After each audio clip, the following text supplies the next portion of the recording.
to Empower Your Thinking, the podcast that inspires and fuels your journey to unlocking your full potential. Join host C.T. Johnson on the voyage of self-discovery as he uncovers the keys to a more empowered and fulfilled life. Tune in and elevate your thinking today. Well, hello, family. Welcome to the Empower Your Thinking podcast with yours truly, C.T. Johnson. Thank you every week for joining me on the voyage of self-discovery, uncovering the keys to a more empowered and fulfilled life. I want to invite you to follow me on Instagram at I Empower Lives.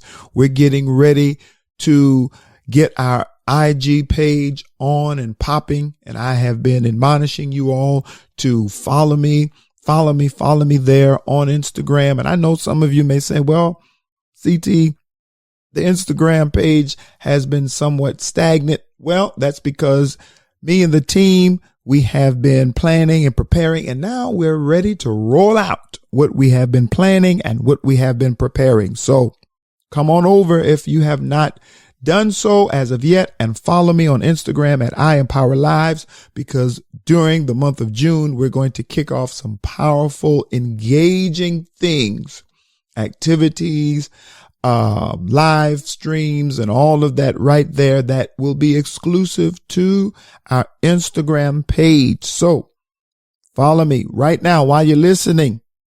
Keep the podcast playing and go to your Instagram and follow me at I Empower Lives. All right. And it's me. It's really me. My staff assists, but primarily the engagement, the responding to questions and comments, it will be yours truly, C.T. Johnson. And then also subscribe to the YouTube channel, I Empower Lives. Every Monday at 7:30 p.m. Central Standard Time, I am live streaming from our YouTube channel as well as from my Facebook page, Prophet C.T. Johnson. And we target and tackle rather those subjects, those issues that are significant to God. We are addressing his problems, his concerns with the nation of Jesus Christ, as well as his concerns with our world and our country. And so if you want to get into the deep things of God beyond the superficial, then join me on our YouTube channel at I Empower Lives. Subscribe to it and click the bell so you'll receive notification when we are live every Monday at 7:30 p.m. and also when new content is uploaded. Well, today we're diving into the theme of risk-taking, a fundamental aspect of personal growth and development. That's right. Risk-taking is fundamental to your personal as well as your professional growth. Many people don't realize that.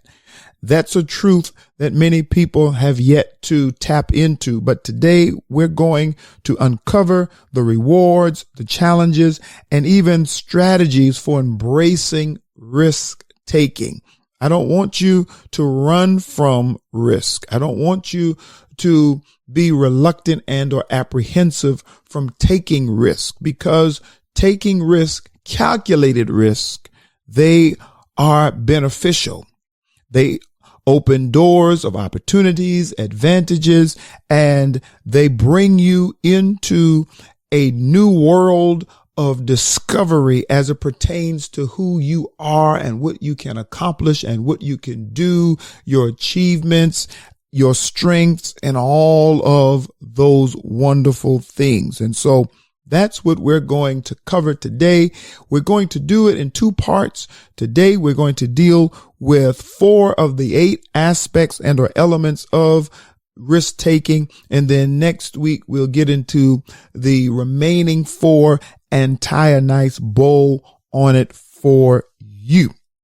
So let's understand a few things as it pertains to risk taking. First, taking risk involves stepping outside of one's comfort zone and engaging in actions or decisions that involve uncertainty or potential failures. Remaining in your comfort zone will keep you comfortable, but it will also keep you from experiencing new things about yourself, new things about the world, new things about everything. If you remain reluctant and afraid to do what is unfamiliar, to put yourself in an environment that is uncomfortable, and it's only uncomfortable because it's unfamiliar. It's not uncomfortable because it is involving you in something that is immoral and or is causing you to go against your convictions and standards and to operate outside of God's will and purpose. No, that's not what I'm talking about. I'm talking about being uncomfortable simply because you are being challenged and pressed to move beyond what you're accustomed. Okay. But understand that that's the essence of risk taking. It's stepping outside of your comfort zone.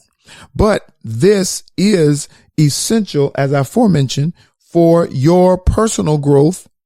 Okay. It pushes you to learn as it pertains to who you are and what you've been built and constructed by God to accomplish and to do and to implement and embody in the earth for Him.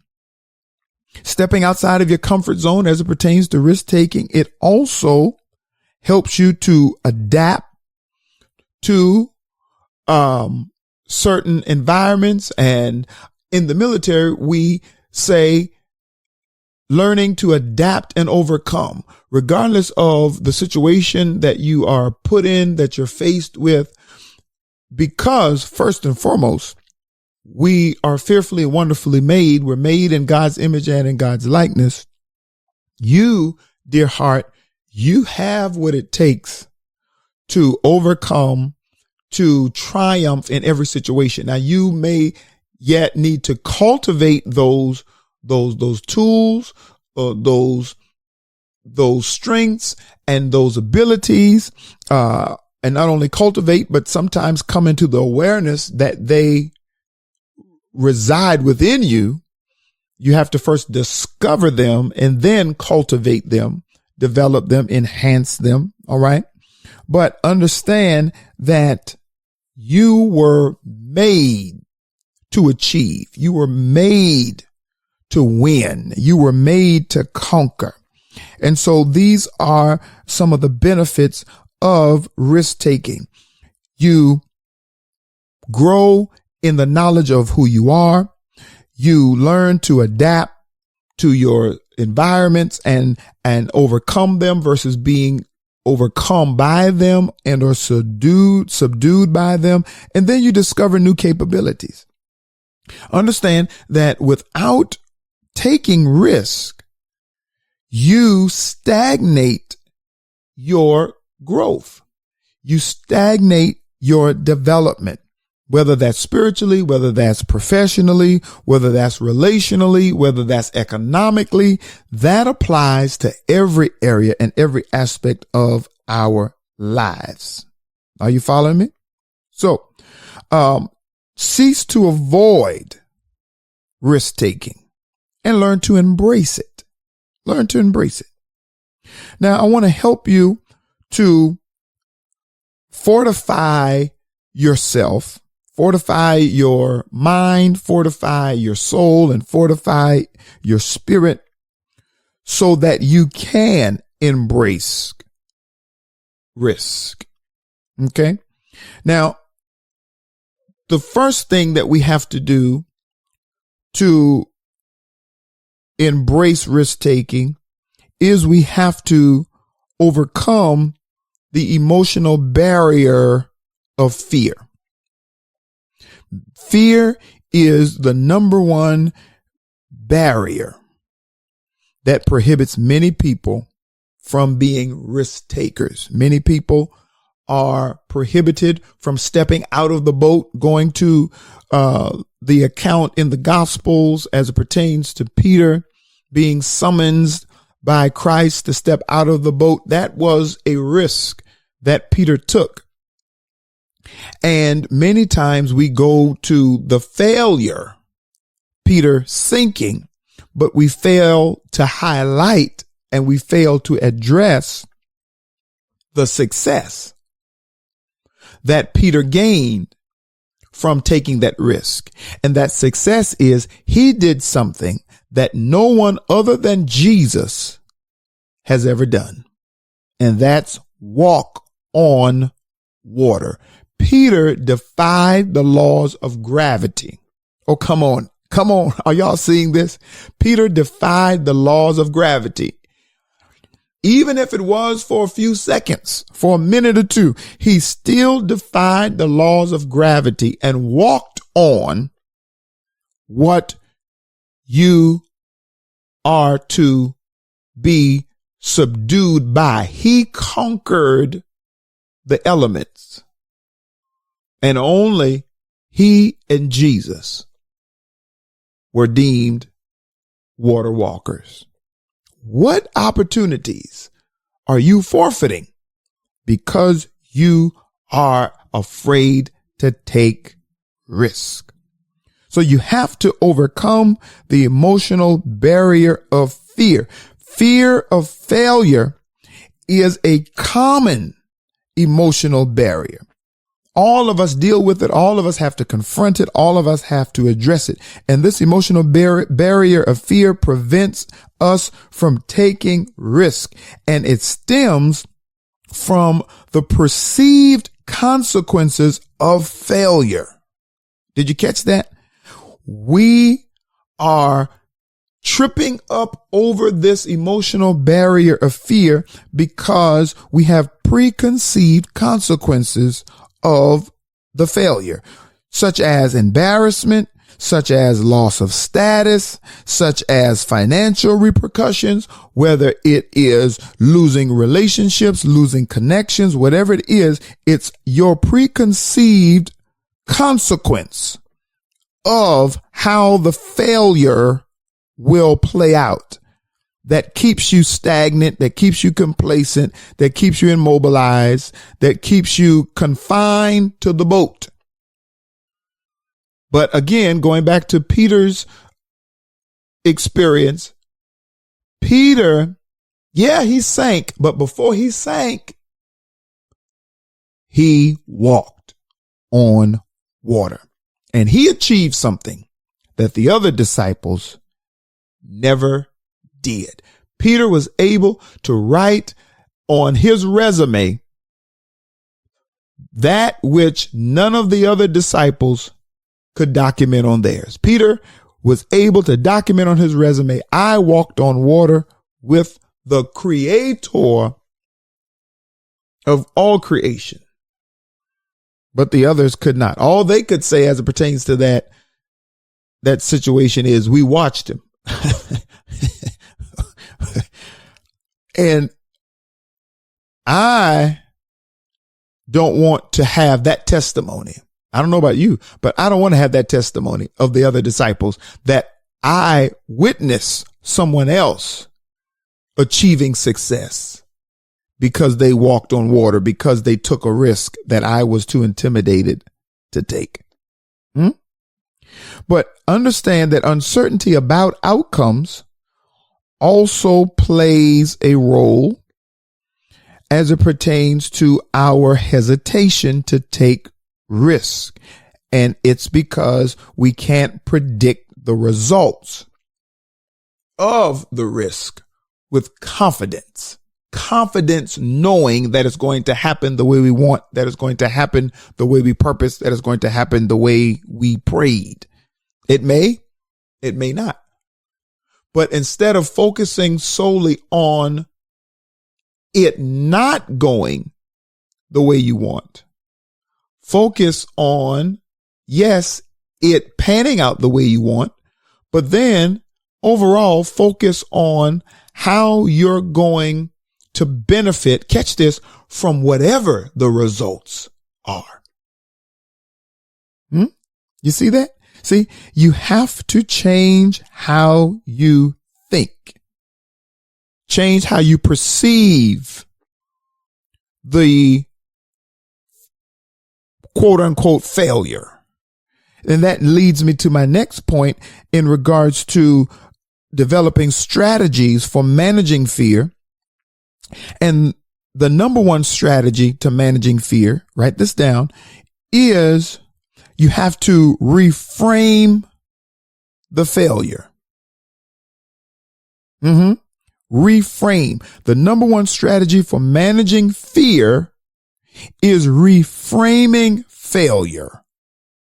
Reframing failure. What do you mean by that, Johnson? Reframing failure. In other words, seeing the failure as a learning opportunity and not you having blown an opportunity or wasted an opportunity. See it as a learning opportunity. Failing at something does not automatically categorize you as a failure. I may have failed at an endeavor, but me failing does not constitute me as a failure. Oh, that's good there. And then the next strategy as it pertains to managing fear, reframing the failure as a learning opportunity. And then the second is setting realistic expectations. You have to set realistic expectations.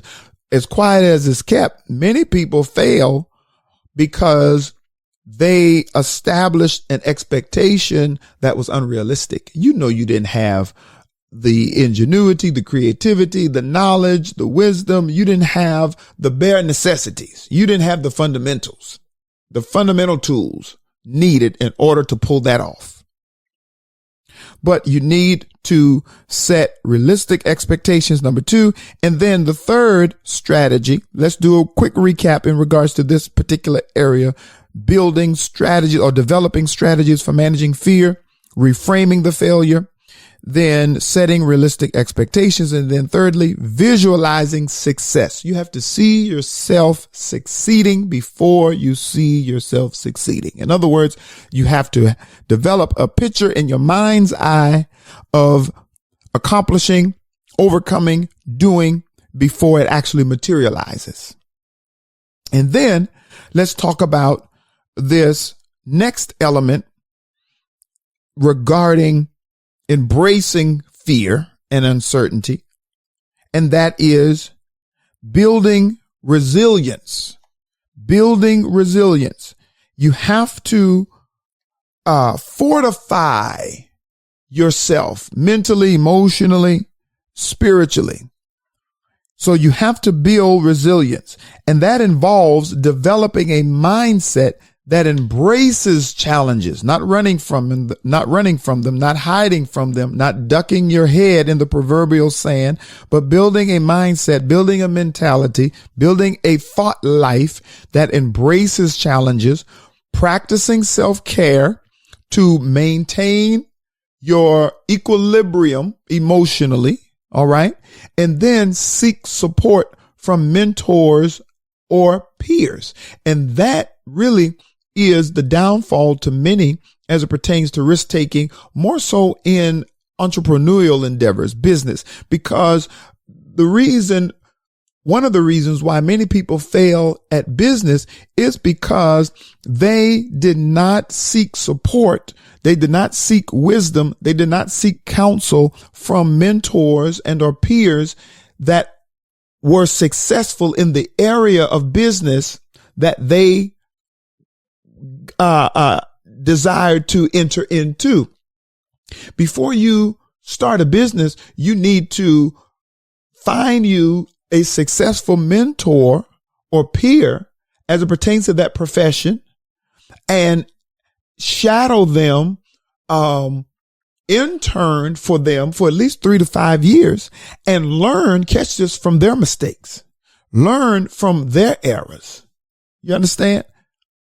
That's how you build the emotional resilience, the spiritual resilience, the mental resilience to embrace the fear and the uncertainty that is associated with risk taking.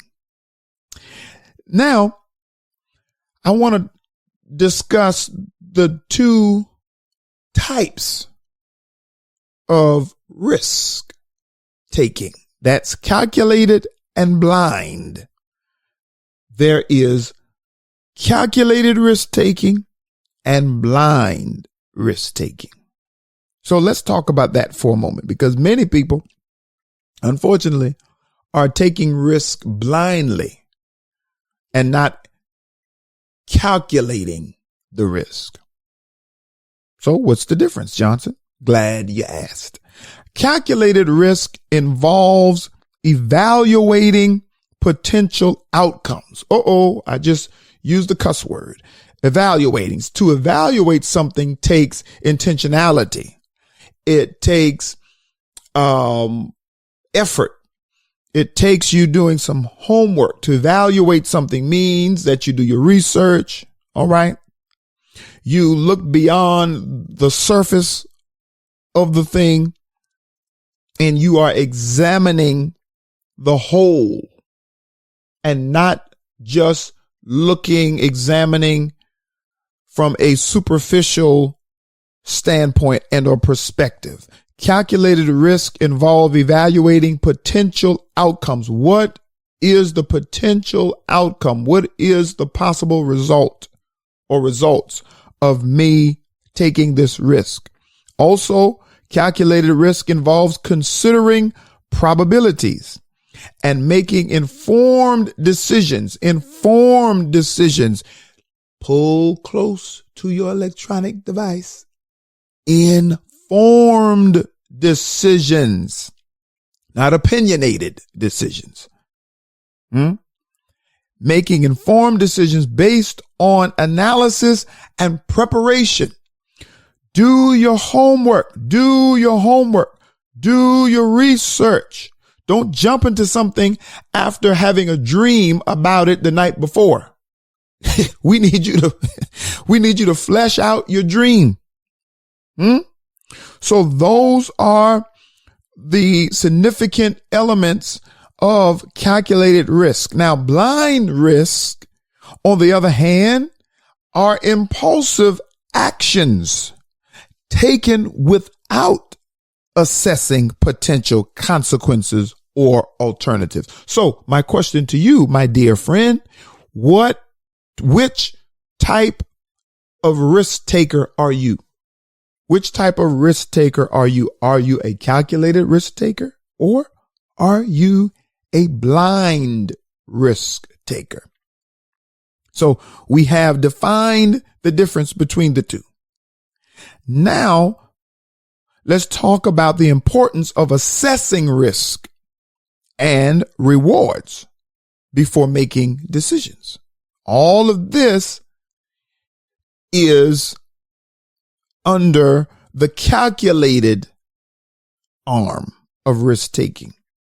So assessing risk and rewards, listen, it allows you to make informed decisions. Remember, we talked about that as it pertains to what a calculated risk is. A calculated risk is you evaluating the outcomes, considering the probabilities, and making an informed decision.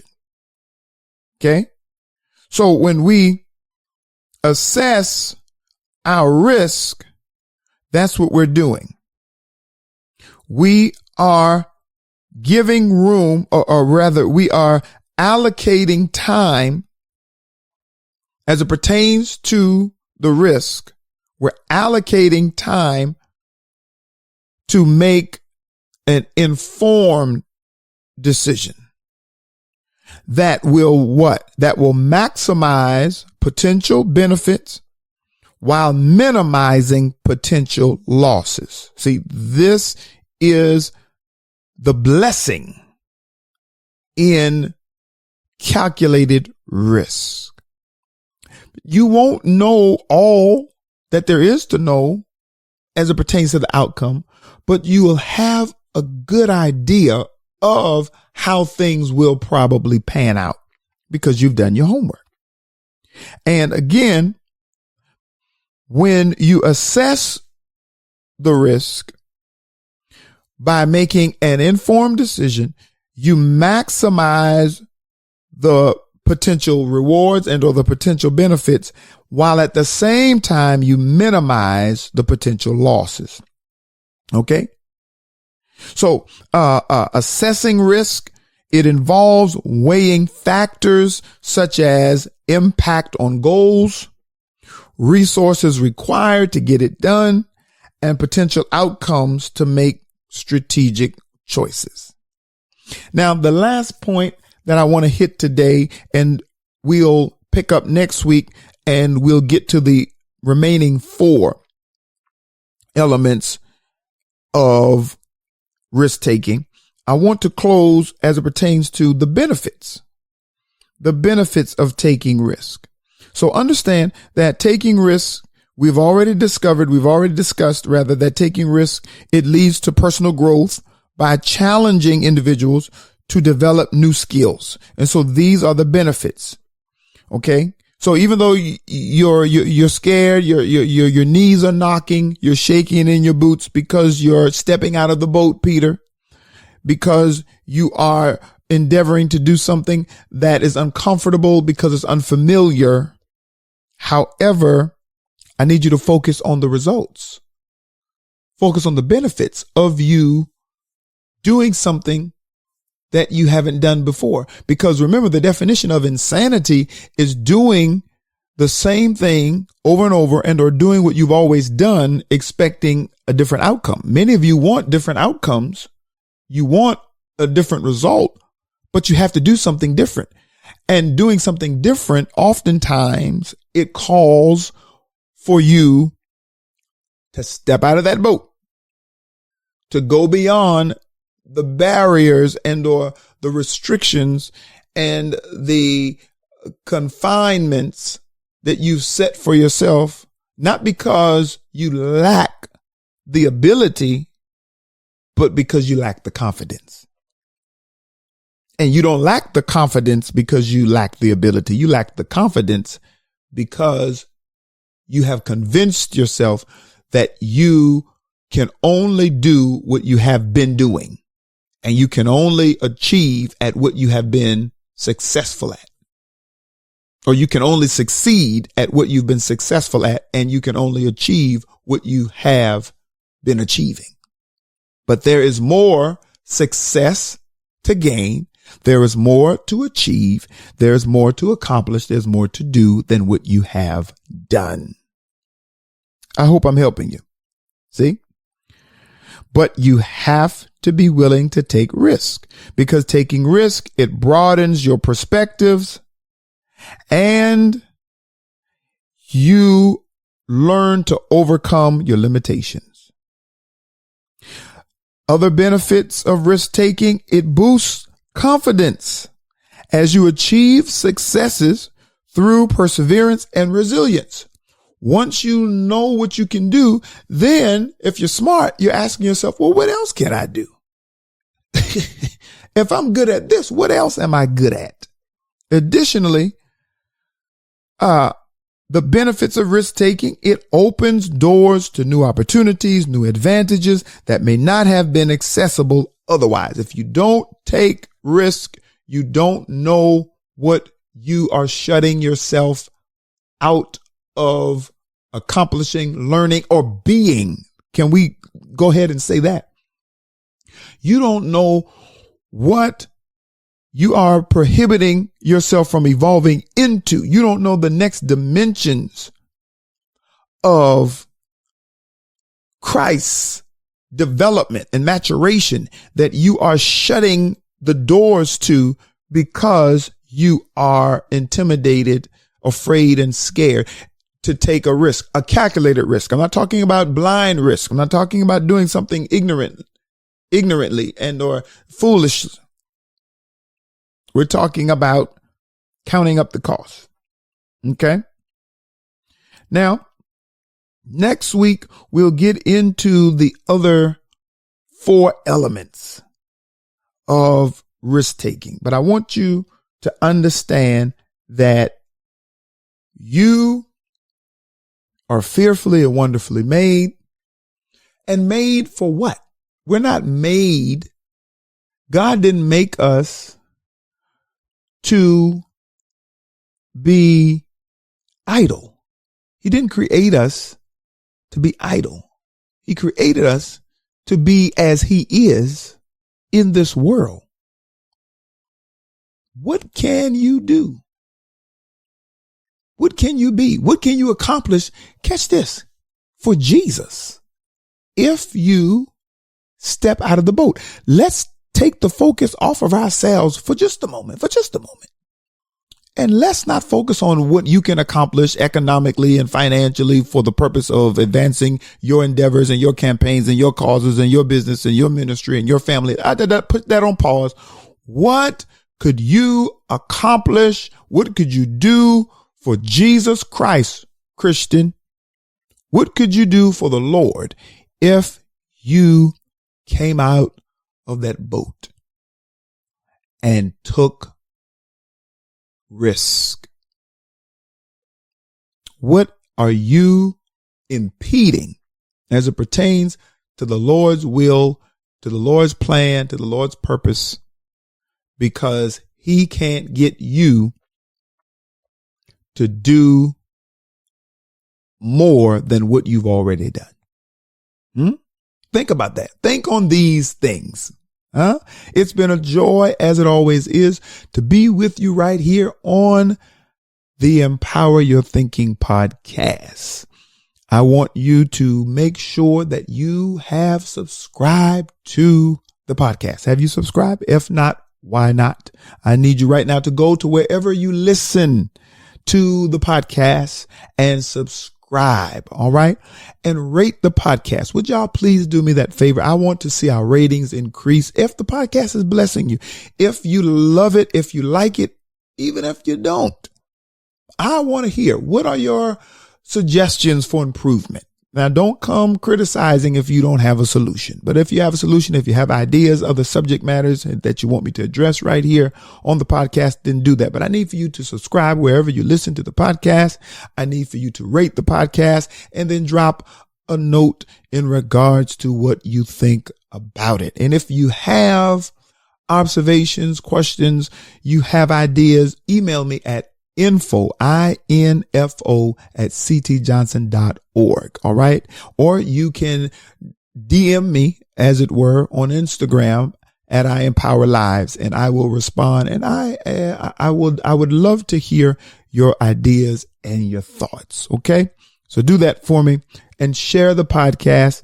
And again, subscribe to the YouTube channel, I Empower Lives, as well as follow me on Instagram, I Empower Lives. And again, email me, info@ctjohnson.org if you have ideas and observations or even questions. And you can always go to ctjohnson.org, the website, and all of what I aforementioned, they are found in the show notes. Until next week, I love you. Be empowered and join me back on Empower Your Thinking, because we're going deeper as it pertains to risk taking. I love you. Be empowered. Thank you for tuning in to another empowering episode of Empower Your Thinking. Remember, a changed life is the consequence of an empowered mind. Don't forget to subscribe to the podcast for more inspiring content that fuels your journey to unlock your full potential. And for daily empowerment, follow host CT Johnson on Instagram at IEmpowerLives. Join us next week as we continue this voyage of self-discovery, uncovering the keys to a more empowered and fulfilled life.